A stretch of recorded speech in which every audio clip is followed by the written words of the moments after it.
ইমাম হুসাইন রাদিয়াল্লাহু তাআলা আনহু আহা ওনার পবিত্র শির মোবারক কেটে ফেলে দেয়া হলো। দেহ মোবারক কারবালায় রেখে দিয়ে পবিত্র মাথা মোবারক নিয়ে যাওয়া হলো। পবিত্র মাথা নিয়ে যাওয়া হলো কুফা নগরে।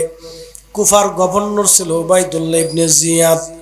উবাইদুল্লাহ ইবনে জিয়াদ একটা প্লেটের উপরে, দুঃখিত, উবাইদুল্লাহ ইবনে জিয়াদ একটা প্লেটের উপরে এরকম একটা টেবিলের উপরে পবিত্র মাথা মোবারক রাখছে। তার হাতের মধ্যে একটা লাঠি ছিল। এই লাঠি দিয়ে ইমাম হুসাইন রাদিয়াল্লাহু আনহুর মুখে, ইমাম হুসাইন রাদিয়াল্লাহু আনহুর চোখে ওই লাঠি দিয়ে আঘাত করতেছিল আর বলতেছিল, হুসাইন দেখলি ইয়াজিদের সাথে দুশ্মনী করার ফলাফল কেমন হয়। এইভাবে লাঠি দিয়ে আঘাত করতেছিল। ওই মজলিসের মধ্যে হাজার হাজার মুসলমান ছিল, কেউ প্রতিবাদ করে নাই, কিন্তু একজন সাহাবী দাঁড়ানো ছিলেন। ওই সাহাবীর নাম যায়েদ ইবনে আরকাম রাদিয়াল্লাহু আনহু। উনি যখন যুবক তখন মদিনায় আমার নবীর খেদমত করতেন। উনি ইরাকের সাহাবী ছিলেন, সুদূর ইরাকের কুফা থেকে মদিনা শরীফে গিয়েছিলেন। উনি আল্লাহর নবীর কদমে খেদমত করতেন। আর হাসান হুসাইন রাদিয়াল্লাহু আনহুমা নবীজির তখন ছোট্ট, তারা নবীজির কোলে থাকতেন, নবীজির কাঁধে চড়তেন, নবীজির বুকের উপরে আসতেন, নবীর কোলের মধ্যে বসতেন, নবীজির ঘাড় মোবারকের উপরে বসতেন। যায়েদ ইবনে আরকাম এইগুলি দেখতেন। আল্লাহর নবী হাসান আর হুসাইনকে ওই মুখের মধ্যে চুমা দিতেন, ঠোঁটের মধ্যে চুমা দিতেন, কপালে চুমা দিতেন, মুখে চুমা দিতেন, আহা আদর করতেন, চুমা দিতেন। চুমায় চুমায় হাসান হুসাইনকে ভরে দিতেন। যায়েদ ইবনে আরকাম, ইমাম হুসাইন যেই দিন শহীদ হয়ে যান ওই দিন তিনি বৃদ্ধ হয়ে গেছেন, বয়স হয়ে গেছে। হযরত যায়েদ ইবনে আরকাম লাঠির উপরে ভর দিয়ে হেঁটে হেঁটে তিনি আসছেন ইমাম হুসাইনকে এক নজর দেখার জন্য। সেই ছোট্ট কালে দেখেছিলাম, আজকে না জানি ইমাম হুসাইন কত বড় হয়েছে। বৃদ্ধ সাহাবী ইমামে হুসাইনকে একটা নজর, আওলাদে রাসূল সুলতানে কারবালাকে একটা নজর দেখার জন্য নবীর সাহাবী আসছে। লাঠির উপরে ভর দিয়ে দাঁড়িয়েছে। বৃদ্ধ মানুষ, শক্তি দুর্বল, চোখের পাওয়ার দুর্বল। তিনি দেখতেছিলেন উবাইদুল্লাহ ইবনে জিয়াদ এই পবিত্র সত্তা মহামানবের সাথে বিয়াদবি করতেছে। তখন নবীর সাহাবী চিৎকার মেরে উঠলেন, আরে মারজানার ছেলে, করিস কি? তোর সাহস কি করে হয় রে বেটা মারজানার ছেলে? এ মারজানার ছেলে, তোর হাতের লাঠি নামা, ওই মুখের মধ্যে হাতের লাঠির আঘাত করবি না। আমি নবীর সাহাবী যায়েদ ইবনে আরকাম বলতেছি, আমি নিজে চোখে দেখেছি, তুই যেই ঠোঁটের মধ্যে আঘাত করো ওই ঠোঁট মোবারকে নবীজি চুমা লাগাইতো। আমি নিজে দেখছি ওই কপালে চুমা লাগাইতো। আমি নিজে দেখছি ওই মুখে চুমায় চুমায় নবী আদরে ভরে দিত। আরে মারজানার ছেলে, তোর হাতের লাঠি নামা। ওই সময় ওই মুনাফিক উবাইদুল্লাহ ইবনে জিয়াদ আহা নবীর সাহাবীকে ধমক দিয়ে বললেন, ও নবীর সাহাবী, তুমি যদি বৃদ্ধ না হতা তাহলে তোমার এইখানে জবাই দিতাম। যায়েদ ইবনে আরকাম বললেন, ও দুশমনের রাসূল, আমি সাহাবী রাসূল, আমার হায়াত যদি একবার থেকে আবার শহীদ হই, শহীদ থেকে যদি আল্লাহ আমারে আবার জিন্দা বানায়, আবার যদি শহীদ হই, এইভাবে 1000 জীবন যদি আল্লাহ আমাকে দেয়, 1000 জীবনে আমি এই পবিত্র সত্তা আওলাদের রাসূলদের জন্য জীবন দিতে রাজি আছি। একটা জবান বন্ধ থাকবে না, জোরে বলেন আল্লাহু আকবার। সেই দিন আওলাদের রাসূলের পবিত্র মস্তক মুবারক নিয়ে যাওয়া হলো। বর্ষার আগে চলাইয়া উবাইদুল্লাহ বলল, সিরিয়া নিয়ে চলে যাও। তো সিরিয়ান সৈন্যরা আহলে বাইত রাসূলের মাথা মোবারক নিয়ে যাচ্ছে। সিরিয়াতে নিয়ে যাওয়ার সময় মরুভূমির রাস্তা অতিক্রম করার সময় কোনো বিশ্রামের জায়গা খুঁজে না পেয়ে ওরা দেখলো একটা খ্রিস্টানদের গির্জা দেখা যায়, ওই গির্জার কাছে চলে গেল। গির্জার কাছে যাইয়া গির্জার সামনে দাঁড়ায় বলল, কেউ আসো। গির্জার যিনি পাদ্রী ছিলেন তিনি বের হয়ে আসলেন। পাদ্রী ডাক দিয়ে বলেন, তোমরা কারা? বলে, আমরা সিরিয়ান ইয়াজিদের সেনাবাহিনী। বলতেছে, তোমরা কি চাও? বলে, পাদ্রী, আজকে রাতটা তোমার গির্জার ভিতরে আমাদেরকে জায়গা দাও, আজকে রাতটা তোমার এখানে আমরা থাকতে চাই, বিনিময়ে তুমি যা চাবা আমি তোমাকে তাই দেব।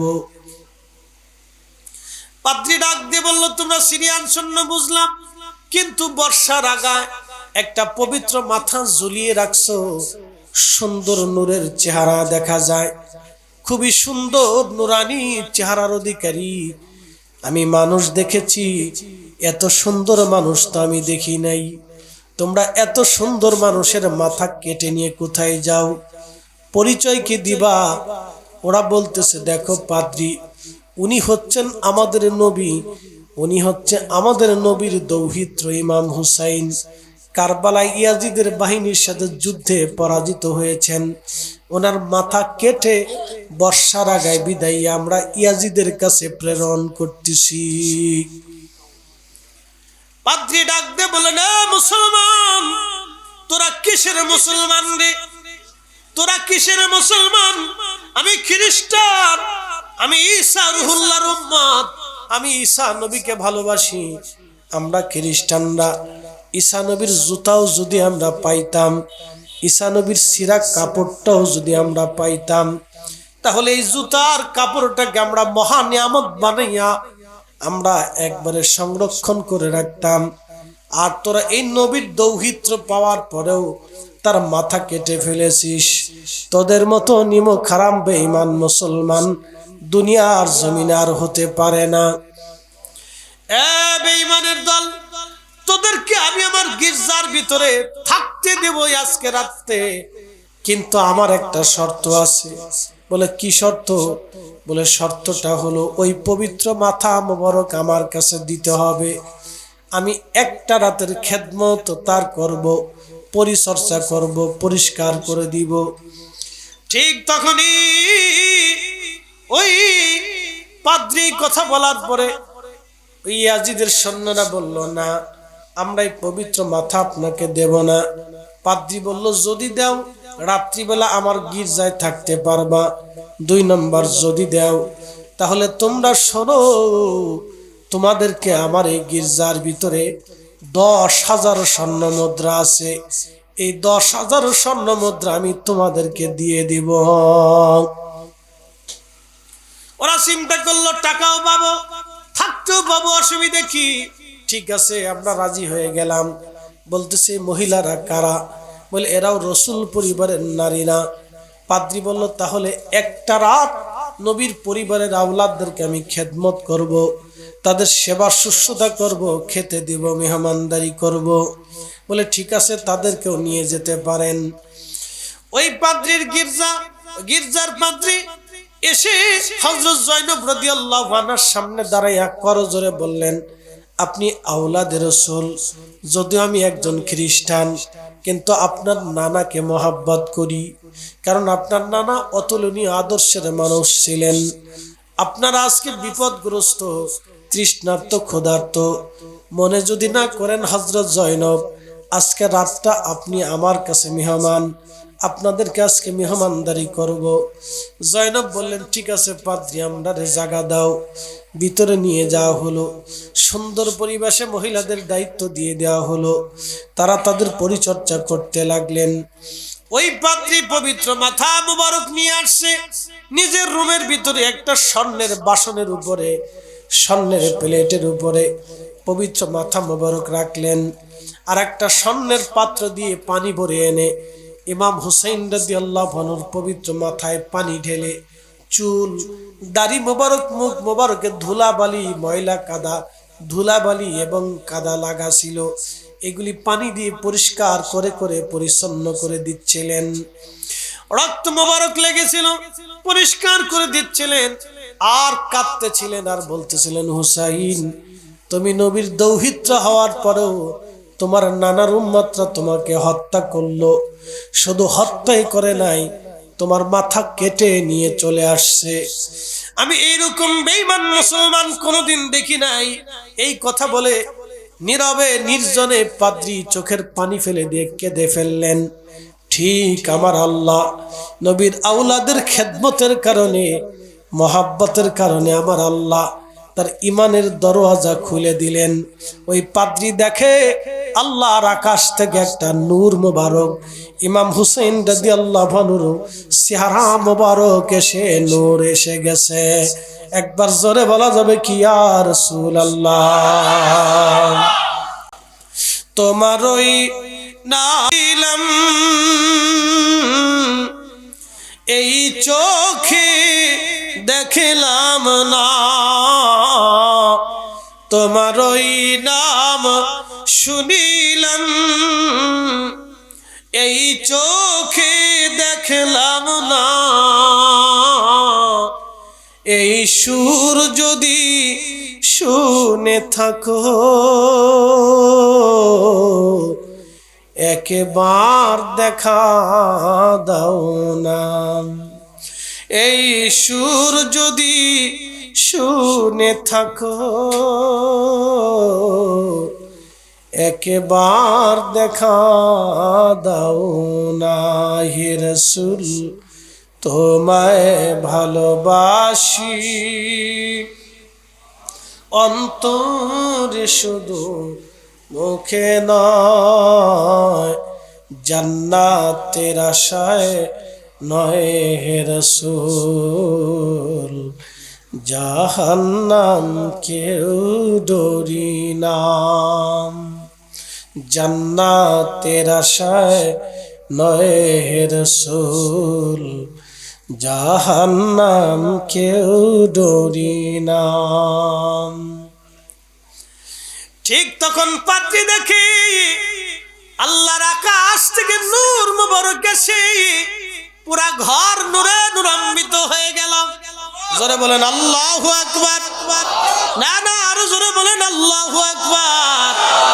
তার মানে কি ইমাম হুসেন যেখানে আমার আল্লাহর নূর সেখানে, কি কথা বলেন ঠিক কিনা?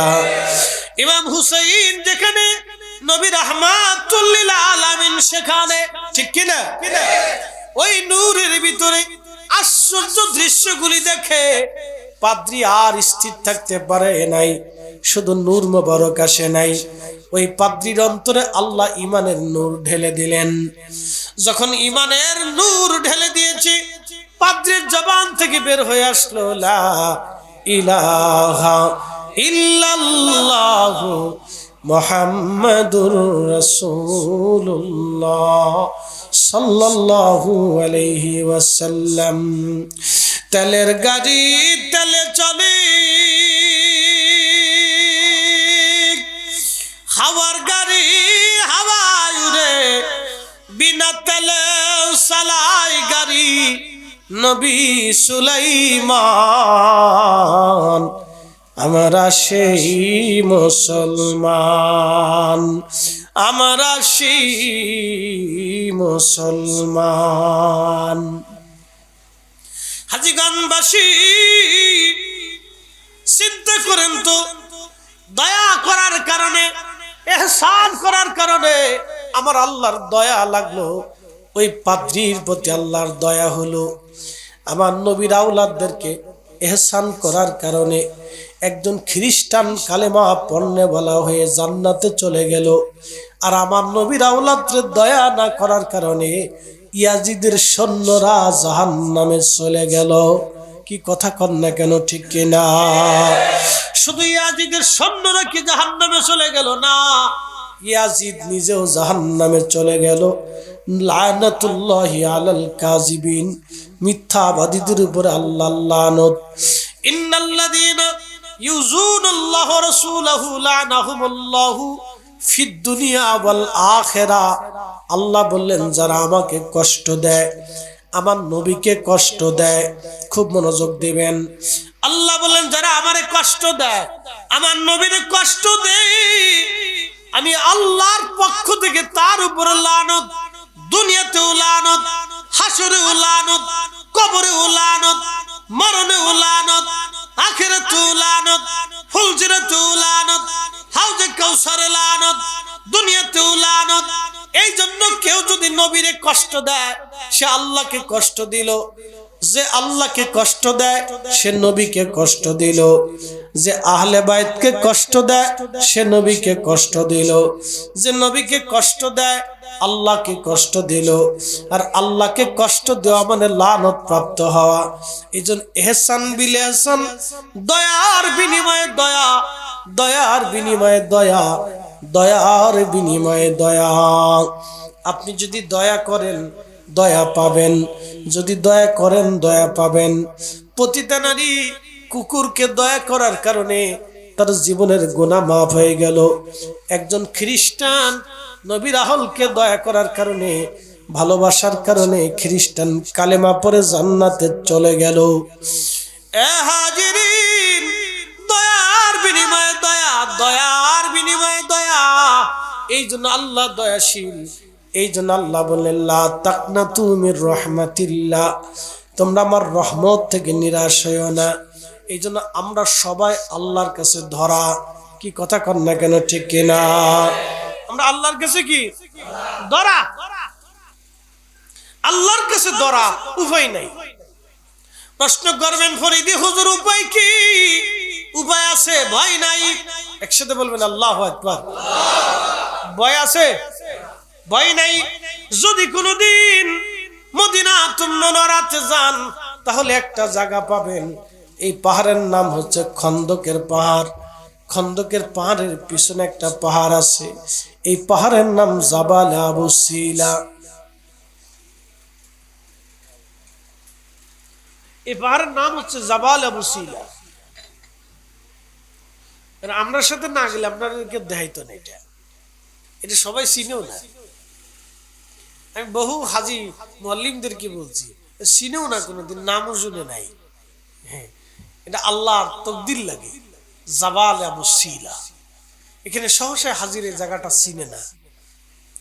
খন্দকের পাহাড়ের পিছনে একটা পাহাড় জাবাল আবু সিলা। 3 দিন পর্যন্ত নবীজিকে পাওয়া যায় নাই। 3 দিন পর্যন্ত সারা মদিনায় নবীকে তালাশ করে পাওয়া যায় না। ওই 3 দিন পর্যন্ত এই পাহাড়ের জাবাল আবু সিলার গুহার ভিতরে নবীজি 3 দিন সেজদায় পড়েছিলেন। 3 দিন পর্যন্ত সেজদার মধ্যে ছিলেন। খাবার খান নাই, পানি পান করেন নাই, গোসল করেন নাই। সন্তান ভুলে গেলেন, স্ত্রী ভুলে গেলেন, ফাতেমারে ভুলে গেলেন, হাসান হোসেনরে ভুলে গেলেন, দুনিয়ার সবাইরে ভুলে গেলেন। শুধু একটা কথা নবীজি বলতে লাগলেন, ইয়া রব হাবলি উম্মতি, আল্লাহ আমার উম্মত গুনাহগার, আমার উম্মত গুনাহগার, আল্লাহ আমার উম্মত গুনাহগার, আল্লাহ আমার উম্মত গুনাহগার, আমার উম্মত গুনাহগার। কাঁদতেছে নবীজি। 3 দিন 3 রাত পর্যন্ত নবীজি পাহাড়ের গুহার ভিতরে সিজদার ভিতরে পড়ে নবী কাঁদতে লাগলেন। আমরা সেই নবীর উম্মত, কিছুই দিতে পারি নাই বিনিময়ে, আমরা কিছুই দিতে পারি নাই, আমরা কিছুই দিতে পারি নাই, কিছুই দিতে পারি নাই। 3 দিন 3 রাত পর্যন্ত নবী কাঁদতেছিলেন। এই পাহাড়ের গুহার ভিতরে নবী কাঁদেন, আমরা কিছুই দিতে পারি নাই নবীজিকে। হাজীগঞ্জবাসী কিছুই আমরা দিতে পারি নাই। আল্লাহ বানাইলেন কত জাতি,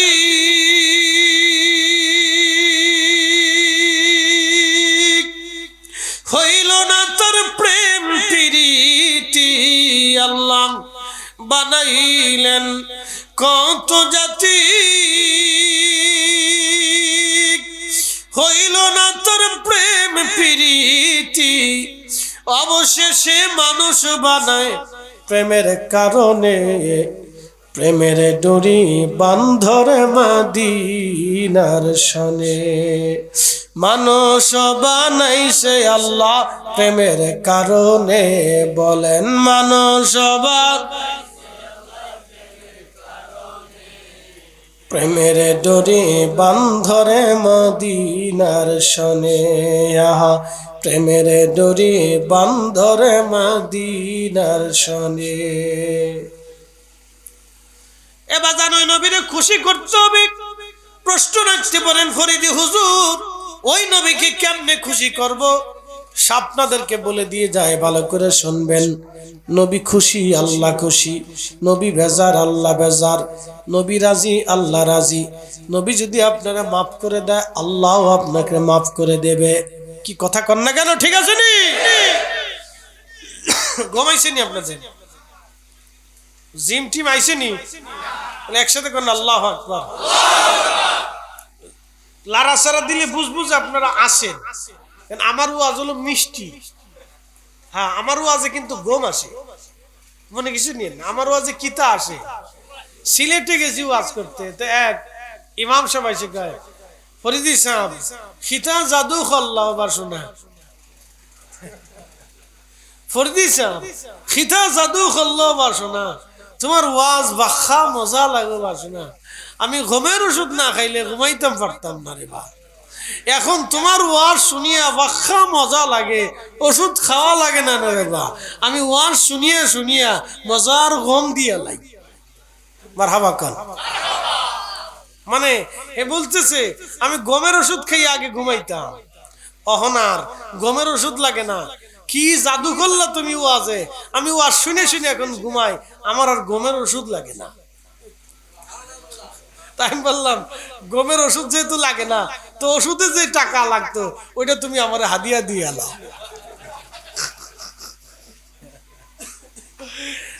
একসাথে গান নারে থাকবে, নারে হাত উঁচা করে, নারে রিসালাত, আহলে সুন্নাত ওয়াল জামাত। নবী প্রেমে যেখানে, নূরের নবী যেখানে, হায়াতুন নবী যেখানে, জিন্দা নবী যেখানে, আহলে সুন্নাত যেখানে, ওলি আল্লাহ যেখানে। মাশাআল্লাহ। আপনার মাকালের ফল দেখতে ভালো, উপরে লাল নীল ভিতরে কালো। ঠিক আছে না? মাখাল ফল। অহংকার বাচ্চারা মাখাল দেখতো না, চিনো নামও শুনছেন অনেকে। অনেকে কয় খাইন্দা ফল, গেন্দা ফল, যেটি হোক সিলেটে খাইন্দা ফল। এদিকে কি কয়? কেন্দা ফল। আচ্ছা, অসুবিধা নেই, আমরা বলি মাখাল ফল। বাইরে দেখতে খুব সুন্দর, ভিতরে কালো। মাকালের ফল দেখতে ভালো, উপরে লাল নীল ভিতরে কালো। মাকালের ফল দেখতে ভালো, উপরে লাল নীল ভিতরে কালো। ওরে সারা জীবন এমনি গেল দয়াল, সারা জীবন এমনি গেল, খাইতে আমরা পারলাম না। যার ভিতরে নাই রসুলের প্রেম, তার সাথে ভাব রাইখো না।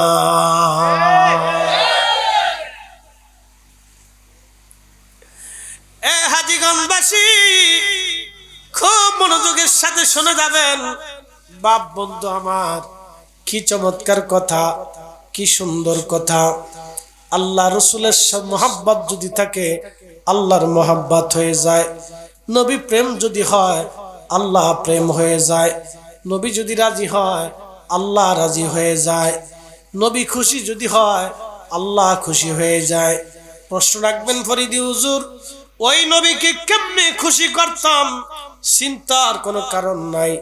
নবী রাজি করতে হলে আপনাকে হালাল খেতে হবে। জোরে বলেন কি খাবার? জোরে বলেন কি খাবার? হালাল। একসাথে বলেন কি খাবার? হালাল। হালাল খাইলে দেহ পাক থাকে, রুহু পাক থাকে, নফস পাক থাকে। বন্ধু মনোযোগ দিয়ে শুনবেন।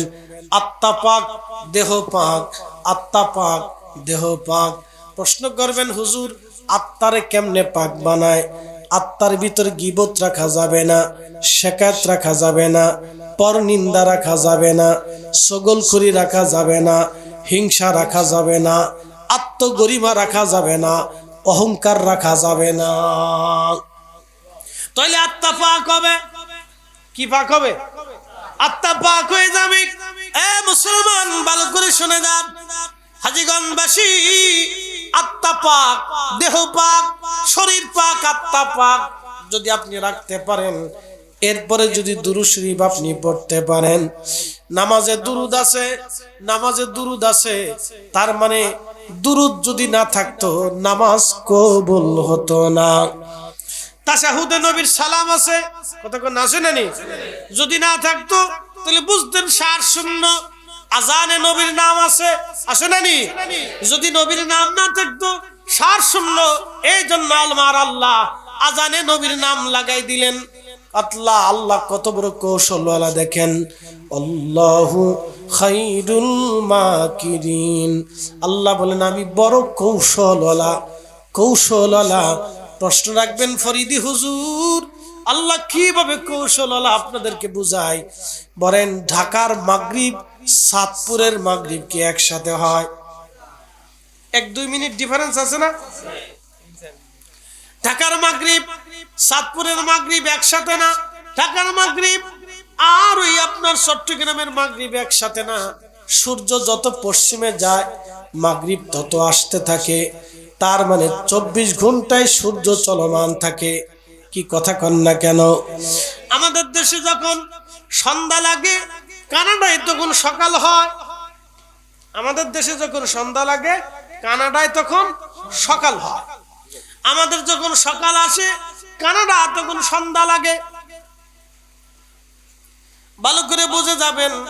আবার পৃথিবীর এমন স্থান আছে যেখানে 6 মাস সূর্য ডোবে না। এটা আপনার নরওয়ের দক্ষিণ মেরুতে, নরওয়ে, ওই যে আপনার ইউরোপের নরওয়ে একটা দেশ আছে দক্ষিণ মেরু, 6 মাস পর্যন্ত সূর্য ডোবে না, আবার 6 মাস পর্যন্ত সূর্য উঠেও না, একভাবেই থাকে। সূর্য ডুবে না আবার সূর্য উঠে না, 6 মাস অন্ধকার, 6 মাস আলো। একসাথে কোন আল্লাহু আকবার। খেলা কার? তাহলে 6 মাসে একবার মাগরিব আসে, কথা ঠিক আছে নি? 6 মাসে কয়বার মাগরিব আসে? একবার মাগরিব আসে, বুঝছিল? 6 মাসে একবার মাগরিব আসে, একবার ফজর আসে। দক্ষিণ মেরু, কি আশ্চর্য আল্লাহর খেলা। তাহলে বুঝে যাবেন আপনি, প্রত্যেক মিনিটে মিনিটে মাগরিব হয়। সারা পৃথিবীর কোথাও না কোথাও প্রত্যেক মিনিটে মিনিটে আজান হয়। এখন আপনারা বলেন আজানে আল্লাহর নাম আছে না নাই? আজানে নবীর নাম আছে না নাই?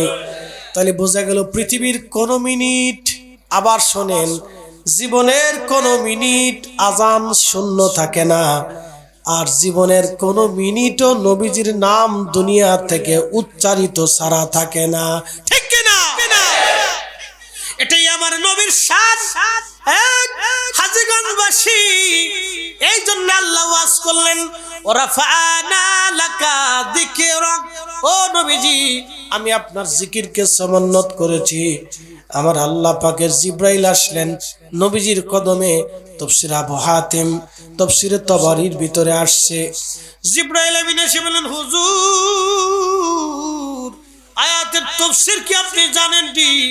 আমার আল্লাহর নবী বলেন আল্লাহু আলাম, আল্লাহ ভালো জানে। জিব্রাইল বলেন হুজুর আল্লাহ আমাকে পাঠাইছে আপনার খেদমতে, তাফসীর করে আল্লাহ পাঠিয়েছেন রাফানা লাকা যিকরাক দিয়ে আল্লাহ বুঝিয়েছেন ইজা যুকিরতু যুকিরতা মাই, আপনি নবীর জিকির যেইখানে হবে, আল্লাহর জিকির যেইখানে হবে, আপনি নবীর জিকিরও সেইখানে হবে। আল্লাহর জিকির যেইখানে হবে, আপনি নবীর জিকিরও সেইখানে হবে। এই জন্য যেই মজলিসে দুরূদ হয় না ওটা শয়তানের মজলিস। আসতে বলবেন না, জোরে বলেন। কিসের মজলিস?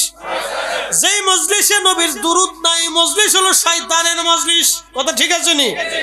যেই দুআয় দুরূদ হয় না ওই দোয়া কবুল হয়। একসাথে বলেন হয়। তাহলে দুরূদ হবে কি হবে না? চলবে কি চলবে না? নবী দেখার আশা আছে কার কার? হাত উঁচা করেন। নারে তাকবীর, আল্লাহু নারে রিসালাত, ইয়া রাসূলুল্লাহ, সুন্নাত ওয়াল জামাত, জিন্দাবাদ জিন্দাবাদ, রাজনীতি নবী কুরআন তাফসীর মাহফিল, জিন্দাবাদ জিন্দাবাদ,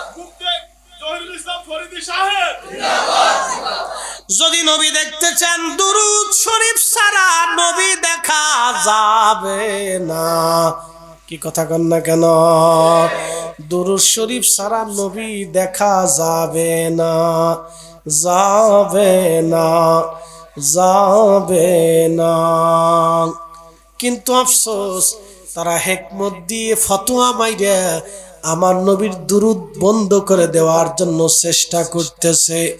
আমরা সুন্নিরা যতদিন জিন্দা আল্লাহর জমিনে, আল্লাহর জমিনে নবীর কারণে যে জমিন, নবীর কারণে যে কালেমা পেয়েছি, নবীর কারণে যে ঈমান পেয়েছি, নবীর কারণে রাসূলের কারণে যে কোরআন আমরা পেয়েছি, রাসূলের কারণে যে দুনিয়া পেয়েছি, নবীর কারণে হাসরের ময়দানে নাজাত পাবো, নবীর কারণে হাউজে কাউসারের পানি পাবো, রাসূলের কারণে ফুলসিরাত বিদ্যুৎ গতিতে পার হয়ে যাব, রাসূলের কারণে কবরের আযাব মাফ হয়ে যাবে। ওই নবীর দুরূদ আমরা বেঁচে থাকতে জমিনে বন্ধ হতে দেব না। হাত উঁচা করে বলেন ঠিক না বেটে?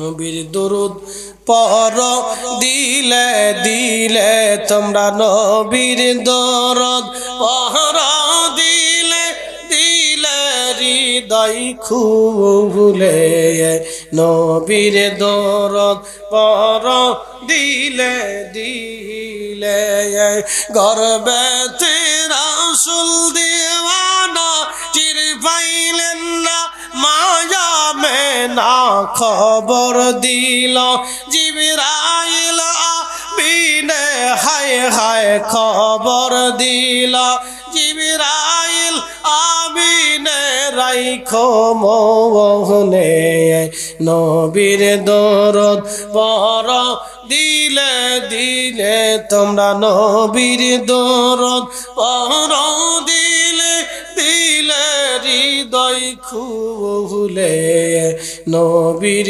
দরদ পর দিলে দিলে। একবার জোরে বলেন না মারহাবা। তোমার কাছে বিরিয়ানি না, বিরিয়ানি নি, গরু না খাসি? মাশাআল্লাহ, তা তো অসুবিধা নেই, বিরিয়ানি আছে ইনশাআল্লাহ, আলহামদুলিল্লাহ কোন। আচ্ছা, আজকের বিরিয়ানি শুধু কি আপনারাই পাবেন, আর কেউ পাবে না? পশু পাখিরা পাবে না? পোকামাকড়ে পাবে না? তাহলে একসাথে কোন আলহামদুলিল্লাহ। তাহলে বেদাত না ইবাদত? বেদাত না ইবাদত? যাদের চোখে বেদাত, ওদের চোখে কাঠের চশমা, ওরা কাঠের চশমা পড়ছে, বুঝতে পারছেন? বেদাতের চশমা লাগাইছে চোখে, বদনসিব। শোনা যাবেন, আপনাদেরকে শোনাই। ইমাম তাকিউদ্দিন সুবকি, দুঃখিত, ইমাম শামসুদ্দিন সাখাবি, বিশ্ববিখ্যাত একজন মুহাদ্দিস ছিলেন ইমাম শামসুদ্দিন সাখাবি। ইমাম হযরত আসকালানী রাহিমাহুল্লাহর ছাত্র ছিলেন, ইমাম সুয়ুতি রাহিমাহুল্লাহর ছাত্র ভাই ছিলেন, একসাথে পড়াশোনা করতেন। বিশ্ববিখ্যাত ইমাম শামসুদ্দিন সাখাবি রহমাতুল্লাহ আলাইহি একটা কিতাব লিখছেন দুরুদের ফজিলত নিয়া। দুরুদ শরীফের ফজিলতের কিতাবের নাম আল কাউলুল বাদি'। আমার ঘরেই কিতাবখানা আছে। ইমাম শামসুদ্দিন সাখাবি রহমাতুল্লাহ আলাইহি একটা ঘটনা লেখেন। হাসান বসরি রহমাতুল্লাহ আলাইহির জমানাতে এক মহিলার মেয়ে সন্তান মারা গেল। ওই মহিলা কাঁদতে কাঁদতে হাসান বসরি রহমাতুল্লাহ দরবারে আসছে, খানকার সামনে দাঁড়ায় কাঁদতেছে। হাসান বসরি রহমাতুল্লাহ বের হলেন, বের হয়ে ডাক দিয়ে বলেন, মা তুমি আমার খানকার সামনে কি জন্য কাঁদো? মহিলা কেঁদে দিয়ে বললেন, হুজুর আমার একটা কন্যা সন্তান ছিল, বড় আদর আমি করতাম, বড় ভালোবাসতাম। ওগো আল্লাহর ওলি, আমার কন্যা সন্তানটা মারা গেছে। আল্লাহর ওলি গো, কন্যা সন্তানটা মারা গেছে। ও আল্লাহর ওলি, আমি জানতে চাই আমার মেয়েটা জান্নাতি নাকি জাহান্নামী, আপনি বলে দেন। হাসান বসরি রাহমাতুল্লাহ ডাক দে বলেন, মা রে, তোমার মেয়ে জান্নাতি নাকি জাহান্নামী আমি কি করে বলবো রে মা? তবে যাও, তোমার একটা আমল দিয়ে দিলাম, একটা ওজিফা তোমারে দিয়ে দিলাম, যদি করতে পারো তাহলে রাত্রিবেলা ঘুমানোর পরে আল্লাহ স্বপ্নে তোমারে দেখাবে তোমার মেয়ে জান্নাতি নাকি জাহান্নামী। ইমাম শামসুদ্দিন সাখাবী রাহিমাহুল্লাহ লিখতেছেন, আল্লাহর ওলি বললেন, মারে তুমি আজকে বাড়ি চলে যাও, এশার নামাজ পড়বা, খুব মনোযোগ দিবেন, এশার নামাজ পড়বা, এশার নামাজের পরে আরো 4 রাকাত নামাজ পড়বা, নফল নামাজ পড়বা। এই 4 রাকাত নফল নামাজের নিয়ম হলো প্রত্যেক সূরা ফাতিহার পরে সূরা তাকাসুর পড়বা।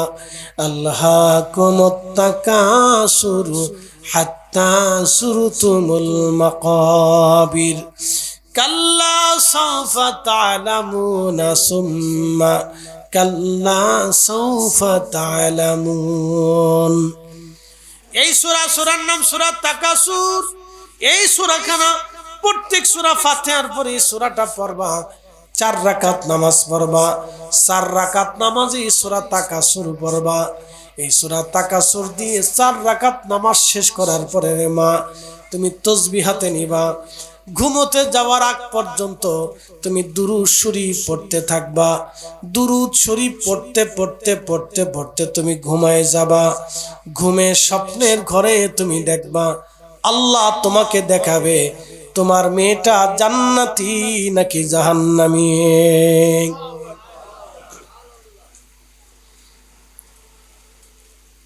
মহিলা বাড়ি চলে গেলেন, রাতের আধার গভীর।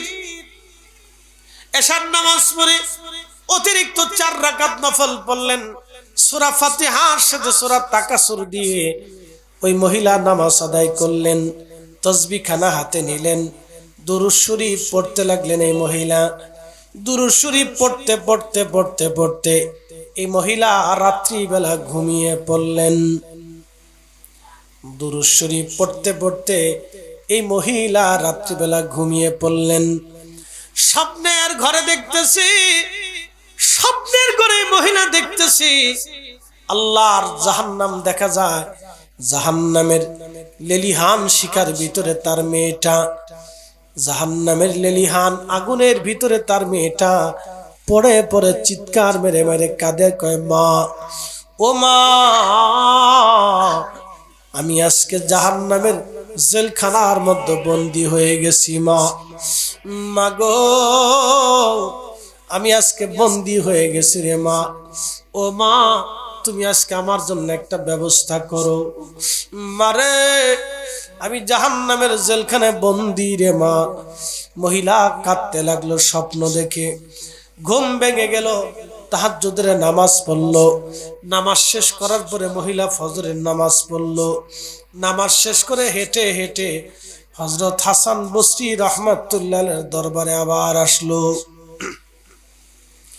এসে কাঁদতেছে, বলে হুজুর। হাসান বসরি বললেন, মা কাঁদো কেন? বলে হুজুর, আপনার দেওয়া আমল ওজিফা করলাম, রাত্রিবেলা ঘুমায় গেলাম, স্বপ্নের ভিতরে দেখলাম আমার মেয়েটা জাহান্নামের লেলিহান শিকার ভিতরে কাঁদতেছে। আল্লাহর ওলি, করব কি? আমার উপায় কি আপনি বলে দেন। আমার মেয়েটা কাঁদতেছিল আর আমার কাছে সাহায্য চাইতেছিল, পানা পাওয়ার, ক্ষমা পাওয়ার রাস্তা তালাশ করতেছিল। আল্লাহর ওলি গো, এখন আমি কি করতে পারি আপনি দয়া করে বলে দেন। হাসান বসরি রাহিমাহুল্লাহ বলেন, মা রে, তোমার মেয়েটা জাহান্নামে। ও মা, তাহলে একটা কাজ করো, তুমি অধিক পরিমাণে তোমার মেয়ের নামে সদকা দিতে থাকো, দান করতে থাকো, দান করতে থাকো, দেখো আল্লাহ কি ফয়সালা করে। হাসান বসরি সমাধান দেওয়ার পরে মহিলা চলে গেল। চলে যাওয়ার পরে পরের দিন রাত্রিবেলা হাসান বসরি রাহমাতুল্লাহ রাত্রিবেলা ঘুমাইছেন। আল্লাহর ওলি হাসান বসরি রাহমাতুল্লাহ স্বপ্ন দেখে। ভালো করে শুনে যান, হাসান বসরি কোন জমানার আলেম? হাসান বসরি সেই জমানার আলেম ছিলেন যখন ইমাম হুসেন কারবালায় শহীদ, তখন হাসান বসরি বসরা নগরে ছিলেন। তাহলে ইমাম হুসেন যেই জমানার, হাসান বসরি রাহমাতুল্লাহ সেই জমানার আলেম, কিবারুত তাবিঈন। দুরুদের মর্তবা এতটাই বিরাট যে আল্লাহ রাব্বুল আলামিন আপনাকে ক্ষমা করে দিবে, মাফ করে দিবে। ঠিক আছে, তো দুরুদ আপনাকে এমন এক স্থানে নিয়ে যাবে যে একবারে ক্ষমার শেষ দরজা, মাগফিরাতের দরজার কাছে আপনাকে নিয়ে চলে যাবে দুরূদ শরীফ। এই জন্য যে সেই জমানাতে আপনি একটু চিন্তা করেন, হাসান বসরি রহমতুল্লাহর জমানা, ইমাম হুসেন রাদিয়াল্লাহু আনহুর জমানা, এই জমানায় যখন মুসলমানরা কবর জিয়ারত ছিল, এখন আমাদের দেশের কিছু ভাইরা বের হয়ে গেছে 8 টাকার তারাবির সবক দিয়ে, তারা আমরারে বুঝায় যে আপনারা কবরস্থানে কবরের পাশে যাইয়া শুধু সালামটা দিবেন আর বাকি যা করবেন সব বেদাত। বুঝতে পারছেন?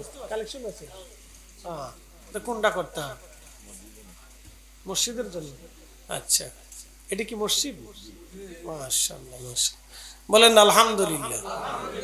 তো খুব মনোযোগ দিবেন। তো তারা আমরা সবক দেয়, কিতা সবক? যে যাহা শুধু কবরস্থানে যে সালামটা দিবেন আর কিচ্ছু কইেন না, বাকি যা করবেন সব বেদাত। তাহলে আপনারা বলেন তো, ইমাম হাসান বসরি রহমতুল্লাহর জমানা, সাহাবীদের জমানাতে ওই সময় মুসলমানরা কবরের পাশে দাঁড়াইয়া জিয়ারতের উদ্দেশ্যে দুরূদ শরীফ পড়ে দোয়া করত। ওই জমানাতে বেদাত হইল না। এই 1400 বছর পরে আইসে এই জমানায় বেদাত বানাইলো কারা? যারা বেদাত বানাইছে তারাই মূলত গাদ্দার। কথা কন নাকি? ঠিক আছে নি? তাহলে আহলুস সুন্নাত ওয়াল জামাত এটা হকের রাস্তা। আহলুস সুন্নাত ওয়াল জামাত কিসের রাস্তা? হকের রাস্তা। মনে রাখবেন, আকাবির আউলিয়া کرام যেটা শিখিয়েছে এটা অরিজিনাল রাস্তা, বাদ বাকি যা পাবেন সব ডুপ্লিকেট। আহলুস সুন্নাত ওয়াল জামাত ছাড়া যা আছে সব কি? ডুপ্লিকেট। আল্লাহ আমাদেরকে আহলুস সুন্নাত ওয়াল জামাতের পথে কবুল করুক। জোরে বলেন আমিন। আর একটু বলেন আমিন। মুহাব্বতে বলেন আল্লাহুম্মা সাল্লি আলা মাওলানা মুহাম্মদ আলা আলি সাইয়্যিদিনা মুহাম্মদ। আল্লাহুম্মা সাল্লি আলা মাওলানা মুহাম্মদ আলা আলি সাইয়্যিদিনা।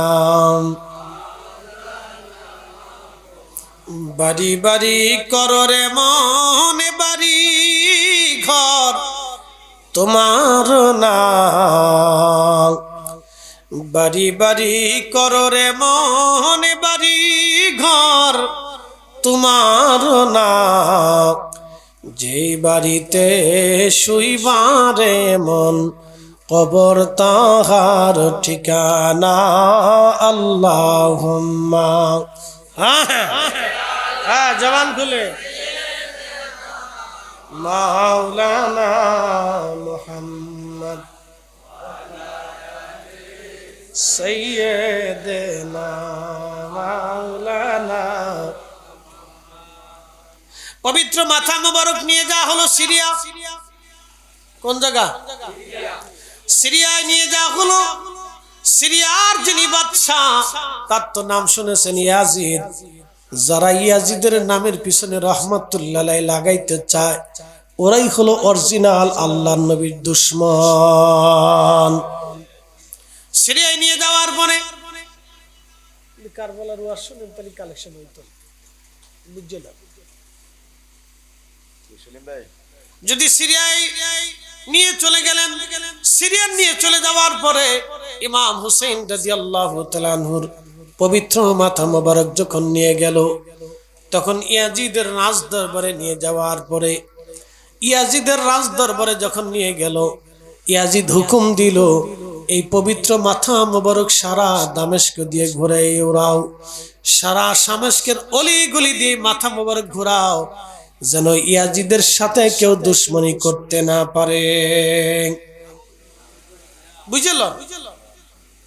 হযরত ইমাম হুসেন রাদিয়াল্লাহু আনহুর পবিত্র মাথা মোবারক বর্ষার আগে বিদাইয়া হযরত ইমামে মাকামের পবিত্র মাথা মোবারক বর্ষার আগে বিদাইয়া ইয়াজিদ সারা দামেস্কের অলিগলি দিয়ে ঘুরাইতেছিল। সবাই তার দুশমনের রাসূল ছিল না, বহু মানুষ দাঁড়ায় আছে ইমাম হুসেন রাদিয়াল্লাহু আনহুর পবিত্র চেহারা এক নজর দেখার জন্য। ওই চেহারা দেখার জন্য দাঁড়িয়ে আছে। আর ইয়াজিদের সৈন্যরা পবিত্র মাথা মোবারক বর্ষার আগায় বিদাইয়া তারা এইভাবে ঝুলিয়ে ঝুলিয়ে নিয়ে যাচ্ছে। ঠিক এই সময় একজন কারি ওই ইমামে মাকামের পবিত্র মাথা মোবারকের পাশে দাঁড়াইয়া কোরআন শরীফের সূরা কাহফের আয়াত পড়তে লাগলো, আম হাসিবাতা আন্না আসহাবাল কাহফি ওয়ার রাকিমি কানু মিন আয়াতিনা আযাবা। আসহাবে কাহফ রাকিম হলো আশ্চর্য নিদর্শনাবলীর ভিতরে অন্যতম নিদর্শন, আশ্চর্য নিদর্শন। এই আয়াত যখন ওই কারি ইমাম হুসেন রাদিয়াল্লাহু আনহুর পবিত্র মস্তক মোবারকের পাশে দাঁড়াইয়া এই আয়াত উনি তেলাওয়াত করতেছিলেন, ঠিক তখন ইমাম হুসাইনের মাথা মোবারকের জবান খুলে গেল। একসাথে বলেন আল্লাহু আকবার। ইমাম হুসেন রাদিয়াল্লাহু আনহুর পবিত্র মস্তক মোবারকের জবান খুলে গেল। জবান খুলে যাওয়ার পরে ইমাম হুসেন রাদিয়াল্লাহু আনহু বলতে লাগলেন, আযাবু আসহাবাল কাতলি ওয়া হামলি। কতই না আশ্চর্য, আমাকে বহন করা, আমারে হত্যা করা, কতই না আশ্চর্য। একসাথে বলবেন আল্লাহু আকবার। আযাবু আসহাবাল কাহফি কাতলি ওয়া হামলি, আমাকে হত্যা করা, আমার মস্তক বহন করা, কতই না আশ্চর্য। আমাকে হত্যা করা, ভালো করে শুনেন, কার জবান থেকে আসতেছে? ইমাম হুসাইনের পবিত্র জবান থেকে আসে, আমাকে হত্যা করা, আমার মস্তক মোবারক বহন করা, কতই না আশ্চর্য। আসহাবে কাহফ থেকে, ওনার পবিত্র মাথা থেকে, জবান থেকে আওয়াজ যখন বের হয়ে আসলো, ঠিক তখনই ইমাম হুসাইন রাদিয়াল্লাহু আনহুর পবিত্র মাথা মোবারকে মুসলমানরা চুমা লাগাইতে লাগলো। জোরে বলা যাবে কি মারহাবা। ওই যে আয়াত পড়ছিলাম, ওয়ালা তাহসাবান্নাল্লাযীনা কুতিলু ফি সাবিলিল্লাহি আমওয়াতান আমওয়াতুন বাল আহইয়া। আমি আল্লাহর পথে যারা জীবন দেয় তাদেরকে তোমরা মরা মনে করিও না, বাল আহইয়া, তারা জিন্দা জিন্দা জিন্দা। ওয়ালাকিন লা তাশউরুন, ওয়ালাকিন লা তাশউরুন, তোমরা বুঝো না, তোমরা জানো না। তারা যে জিন্দা, তোমরা বুঝো না, তোমরা জানো না। ইমাম হুসেন রাদিয়াল্লাহু আনহুর পবিত্র মস্তক মোবারক এইভাবে দেখাইতে দেখাইতে প্রদর্শন করতে করতে নিয়ে যাওয়া হলো সিরিয়ার ইয়াজিদের গভর্নর হাউসের সামনে। ওই ইমাম হুসেন রাদিয়াল্লাহু আনহুর পবিত্র মাথা মোবারক 40 দিন পর্যন্ত ঝুলিয়ে রাখা হলো। আমার দিকে তাকান, কতদিন ঝুলিয়ে রাখছে? তারপরে ইয়াজিদ রহমতুল্লাহ আলাইহি, একসাথে বলে রহমতুল্লাহ আলাইহি, লানাতুল্লাহি আলাইহি, আল্লাহ তার উপরে লানত দিক, ওরে জাহান্নামের নিকৃষ্ট শাস্তি ওরে দিক। জোরে বলেন আমিন। একবারে নিকৃষ্ট শাস্তি আল্লাহ যেন ওরে দেয়। 40 দিন পর্যন্ত আওলাদে রাসূলের পবিত্র মস্তক মাথা মোবারক ওর গভর্নর হাউসের সামনে ঝুলাই রাখছিল। আহা, তারপরে এই মাথা মোবারক যেতে যেতে চলে গেল বর্তমান গাজা। বর্তমান নাম কি? গাজা, ফিলিস্তিনের গাজা, যেখানে যুদ্ধ হচ্ছে। যে গাজা শহরটাকে বিরান ভূমি করে দেওয়া হয়েছে। এটা আজকের শহর না বাপ আমার, এই শহরের বয়স হবে মিনিমাম 8000 বছর। কত হাজার বছর? 8000 বছর এই গাজা শহর। এই শহরের আগে নাম ছিল আসকালান। কি নাম ছিল? আসকালান। ইমাম হুসেন রাদিয়াল্লাহু আনহুর পবিত্র মাথা মোবারকে আসকালানে নিয়ে যাওয়া হলো। যখন আসকালানে নিয়ে যাওয়া হলো, এই আসকালানে নিয়ে যাওয়ার পরে মাথা মোবারক দাফন করা হলো। মাথা মোবারক দাফন করার পরে এই আসকালান শহর মাথা মোবারক দাফন হয়ে গেল 470 হিজরি। আমার হিজরি সালটা পুরাপুরি মনে নাই, 470 হতে পারে, 530 হিজরিও হতে পারে, আমি ভুলে গিয়েছি। তার সম্ভবত 530 হিজরি হবে। 470 বছর পরে যখন ক্রুসেডাররা এই আসকালান শহর ফিলিস্তিন দখল করে নিয়ে গেল, খ্রিস্টান বাহিনীরা এই ফিলিস্তিন দখল করে নিয়ে গেল, ওই যুদ্ধের নাম ছিল ক্রুসেড।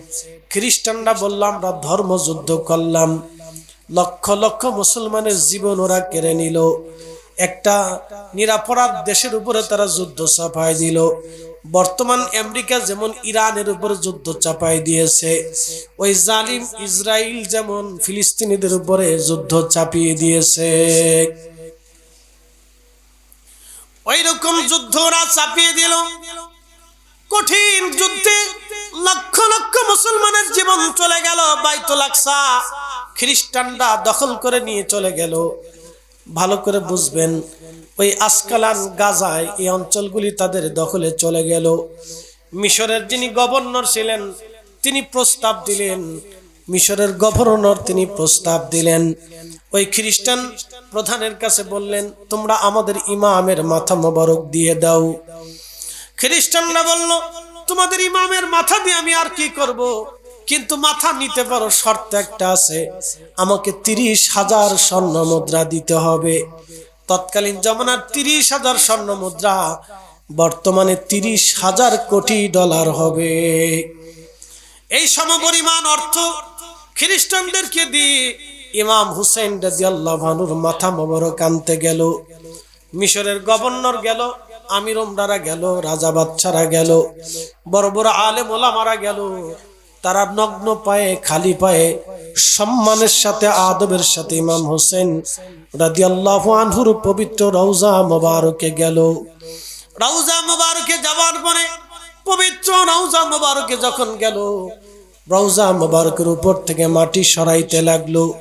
মাটি সরাইয়া সরাইয়া সরাইয়া যখন পরিপূর্ণভাবে মাটি সরাইয়া দিল, মাটি সরাইয়া দেওয়ার পরে পবিত্র মাটি সরানোর পরে দেখা গেল 470 বছর আগে যেইভাবে ওনাকে দাফন করা হয়েছিল, পবিত্র মাথা মোবারক ওই রকমই আছে।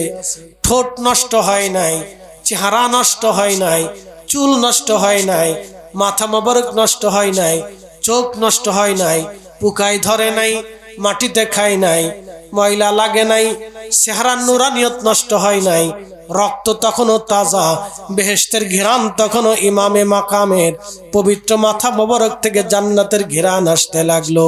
একটা জবান বন্ধ থাকবে না, বলেন আল্লাহু আকবার। ওয়ালা তাকুলু লিমান ইউকতালু ফি সাবিলিল্লাহি আমওয়াত, আমার পথে যারা জীবন দেয়, শহীদ হয়ে যায়, তোমরা তাদেরকে মারা মনে করিও না। বালাহিয়া বালাহিয়া, তারা জিন্দা, তারা জিন্দা। বেহেশতের ঘিরান আসতে লাগলো। ওই পবিত্র মস্তক মোবারক নিয়ে আসা হলো। বর্তমান মিশর আল আজহার বিশ্ববিদ্যালয়ের পাশে ইমাম হুসেন রাদিয়াল্লাহু আনহুকে সমাহিত করা হলো। পৃথিবীতে একজনের 2টা মাজার, মারহাবা কর। একজনের মাজার কয়টা? 2টা মাজার। একটা মাজার হচ্ছে কারবালায়, আর একটা মাজার হচ্ছে মিশরের আজহার বিশ্ববিদ্যালয়ের পাশে। একটা মাজার কারবালা শরীফে, ইমাম হুসাইনের দেহ মোবারকের মাজার হলো কারবালায়, আর মাথা মোবারকের মাজার হলো মিশর আল আজহার বিশ্ববিদ্যালয়ের পাশে। পৃথিবীতে ছেলের বাসার পাশে, এই যে ওনার ফুলার বাসার পাশে, দেখছেন নি? মারহাবা কোন না, আসতে কোন কে, জোরে বলেন। তাহলে বোঝা গেল ইতিহাস মিথ্যা না, বাস্তব। তাহলে এবার আপনারা বলেন, বিজয় কি ইয়াজিদের না হুসাইনের? বিজয়টা হুসাইনের। একসাথে কোন আল্লাহু আকবার। পৃথিবীতে 2 স্থানে ওনার জিয়ারত চলে এবং 2 স্থান থেকে মুসলমানরা ফুয়ুজুত নিতে থাকে। দুই স্থানে ওনার জিয়ারত চলে পৃথিবীতে। একজন অনলি ওয়ান পারসন, সুলতানে কারবালা। অনলি ওয়ান পারসন, একজন সুলতানে কারবালা, যার দুই স্থানে জিয়ারত চলতে থাকে, ইমাম হুসেন রাদিয়াল্লাহু আনহু। তো ওই দিন বিজয়টা আল্লাহ হুসাইনের দিয়েছিলেন। চিরস্থায়ীভাবে ইয়াজিদ পরাজিত হয়েছিল। এই জন্য আপনারাও যদি আল্লাহ এবং তার রসুলের পক্ষে থাকেন এবং আহলে বাইত রসুলের পক্ষে থাকেন, তাহলে শেষ সময় বিজয়টা আপনাদেরই হবে, আমাদেরই হবে। কথা ঠিক আছে কিনা? বিজয়টা কাদের হবে? আমাদের হবে। মনে রাখবেন, বিজয় আমাদের। বলে বিজয়টা কখন? চূড়ান্ত বিজয় হচ্ছে হাসরের ময়দানে। চূড়ান্ত বিজয়টা হাসরের ময়দানে। যদি দরবারে মুস্তাফাতে গোলাম হিসেবে একবার কবুল হয়ে যান, তাহলে এর থেকে বড় বিজয় আমাদের জীবনে আর আসতে পারে না। আল্লাহ আমাদেরকে কবুল করুন। قل يا عبادي الذين أسرفوا على أنفسهم لا تقنطوا من رحمة الله।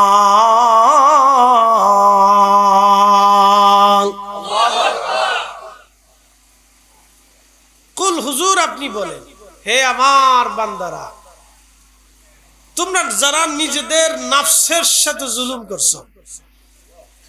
কিসের সাথে? নফস কোন জায়গা বলতে পারেন? নফস কারে বলে? এইবার আসে। নফস কলব রুহু সমন্বয়ে গঠিত।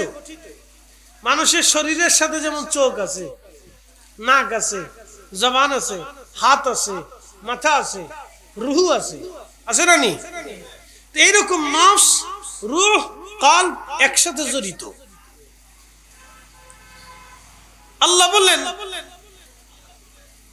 তোমরা যারা নফসের সাথে জুলুম করছো। প্রশ্ন রাখবেন, ফরিদি হুজুর, মানুষ নফসের সাথে জুলুম কেমনে করে?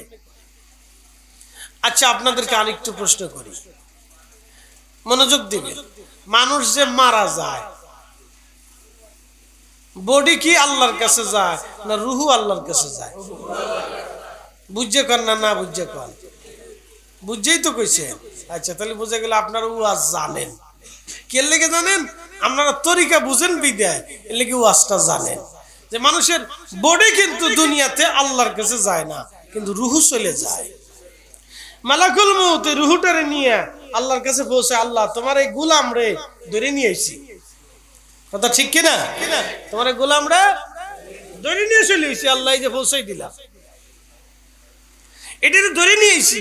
এটা দুনিয়ার ভিতরে আসিল, খালি বান্দরামি করতো, নামাজ পড়তো না, রোজা রাখতো না, হালাল হারাম বাঁচতো না, আকাম কুকাম করে বলেছে, মারামারি গন্ডগোল খুন খারাপি করছে। আল্লাহ এটা ধরে নিয়ে আইছি। বুঝে যায়? দেহ যায় না রুহু যায়?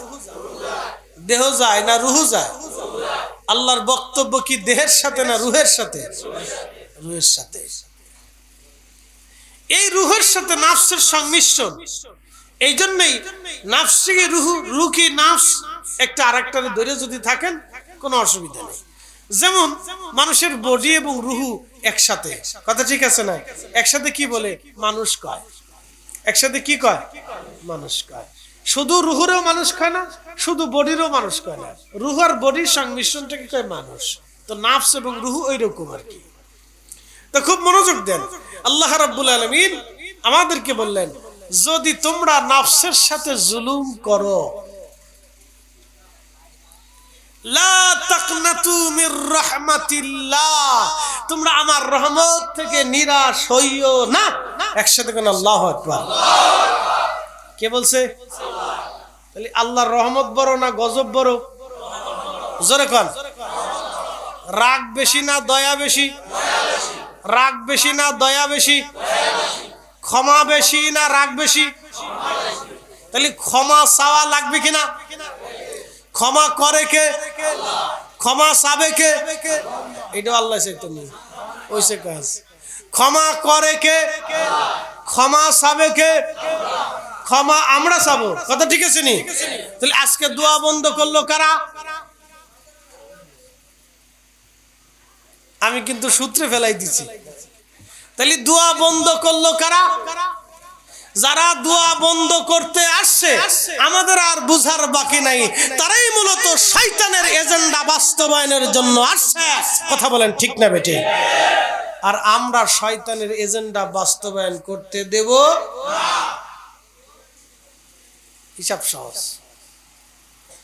3.5 ঘন্টার ওয়াজ একবারে সূত্রে ফেলাই আপনাদেরকে বুঝাই দিলাম, সারা রাত আর দলিল দিতাম না। তাহলে কি বুঝতে পারছেন? হিসাব সহজ। তাহলে দোয়া কি চলবে কি চলবে না? মিলাদ হবে কি হবে না? ফাতিহা হবে কি হবে না? কোরআন খতম হবে কি হবে না? কেন হবে? দুয়ার জন্য হবে। কথা ঠিক কি না? কেন হবে? জোরে বলেন। কিসের জন্য? কিসের জন্য? হিসাব সহজ। প্রিয় উপস্থিতি হাজিরিন, খুব মনোযোগের সাথে কথাগুলি শুনবেন। আল্লাহ রাব্বুল আলামিন ডাক দিয়ে বলেন, লা তাকনাতু মির রাহমাতিল্লাহ। রে বান্দা, নিজের নফসের সাথে যদি তুমি জুলুম করো, গুনাহ করতে করতে 7 আসমান যদি তুমি ভরে ফেলে দাও, 7টা জমিন যদি তুমি ভরে ফেলে দাও, রে বান্দা ভয় পাইও না। লা তাকনাতু মির রাহমাতিল্লাহ, আমার রহমত থেকে তুমি নিরাশ হইও না। আমি ওয়াদা করলাম, ইন্নাল্লাহা ইয়াগফিরুয যুনুবা জামিআ, আমি তোমার জীবনের সব গুনাহগুলি মাফ করে দেব।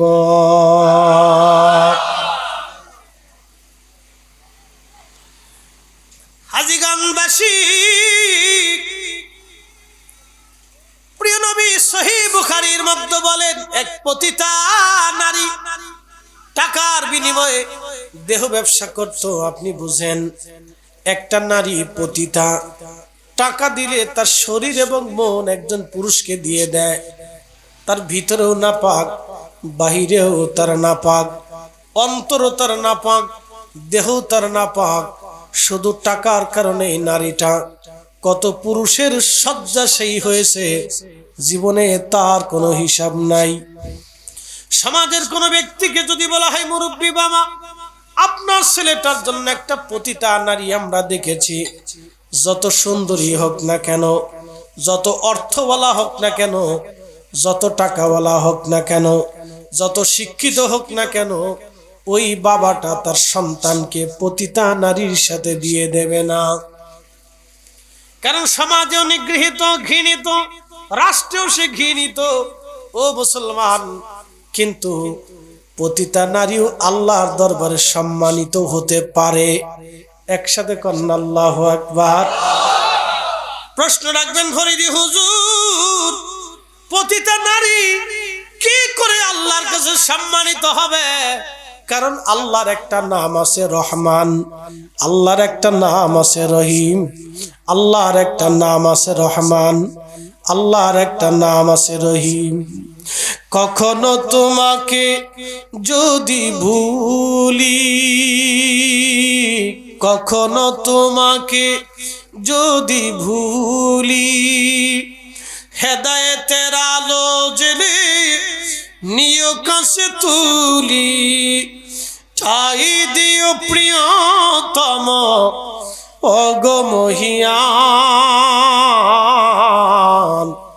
তুমি রহমান, তুমি মেহেরবান। অন্ধ গাহে না শুধু তোমারি গুণগান, অন্ধ গাহে না শুধু তোমারি গুণগান, বুঝেও বুঝে না তবু শান, তুমি রহমান, তুমি মেহেরবান। একটা পতিতা নারীর সমাজে কোনো মূল্য নাই, রাষ্ট্রেও কোনো মূল্য নাই। কোন মুরব্বীর কাছে এসে যদি পতিতা নারী বলে, মুরব্বী বাবা, আমি আজকে থেকে ভালো হয়ে গেছি, আর কোনোদিন পতিতা বৃত্তি করব না, আপনার ছেলের সাথে আমারে বিয়ে দেন, আপনার ঘরের পুত্র বধূ হিসেবে আপনি আমারে নেন।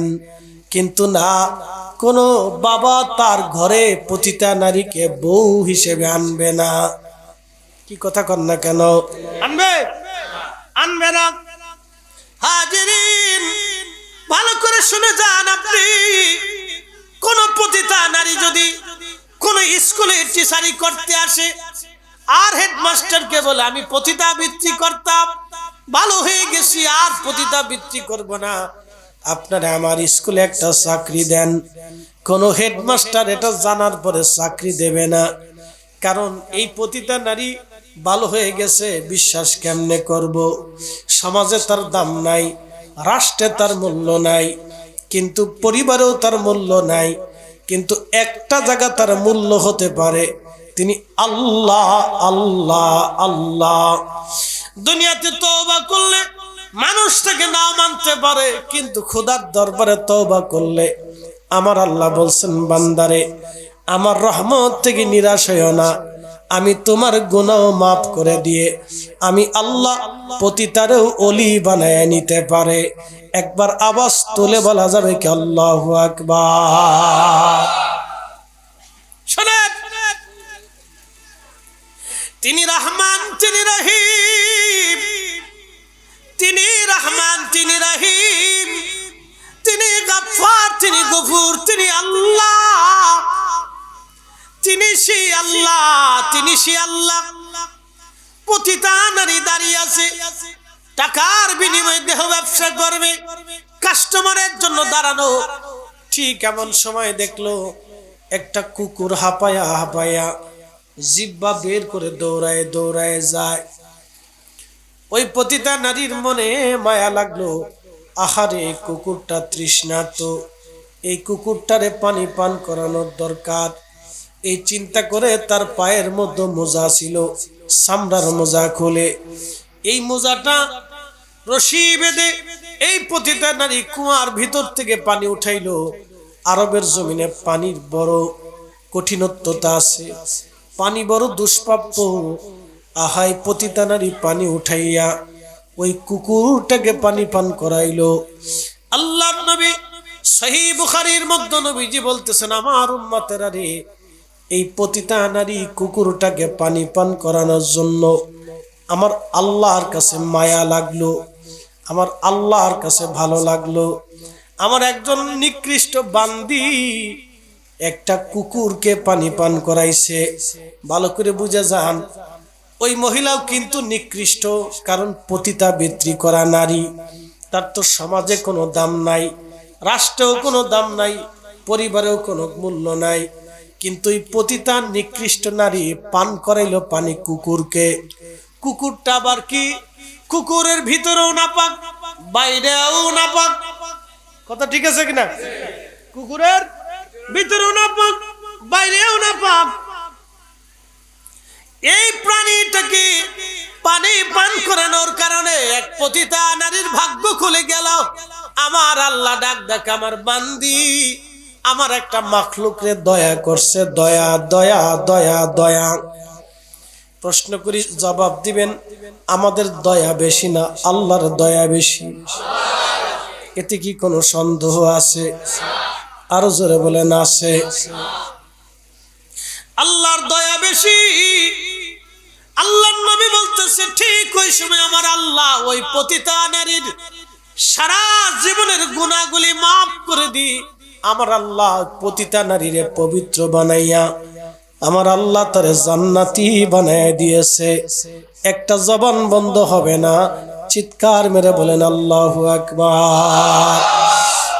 এ হাজিরিন, পতিতা নারী কুকুরকে পানি পান করাইয়া যদি বেহেশত যায়, তাহলে আপনাদেরকে প্রশ্ন করি, জবাব দিবেন।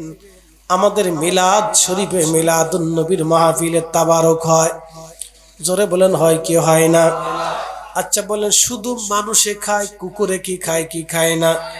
শুধু কি কুকুরে পায়, বিড়ালেও পায় কি পায় না? শুধু কি বিড়ালে পায়, পোকা মাকড়ে পায় কি পায় না? আরে যারা বেদাতের ফতোয়া দিল, বুঝতে দিল না, না বুঝতে দিল আমি জানি না, ও সাতার বেদাতের ফতোয়া মানা যাবে না, কারণ তাদের চোখে বেদাত হতে পারে, আমার ওলিদের চোখে এটাই হলো ইবাদত। ঠিক কি না? ওলিদের চোখে এটা কি? জোরে বলেন। ওদের চোখে এটা বেদাত, কিন্তু ওলিদের চোখে এটা ইবাদত।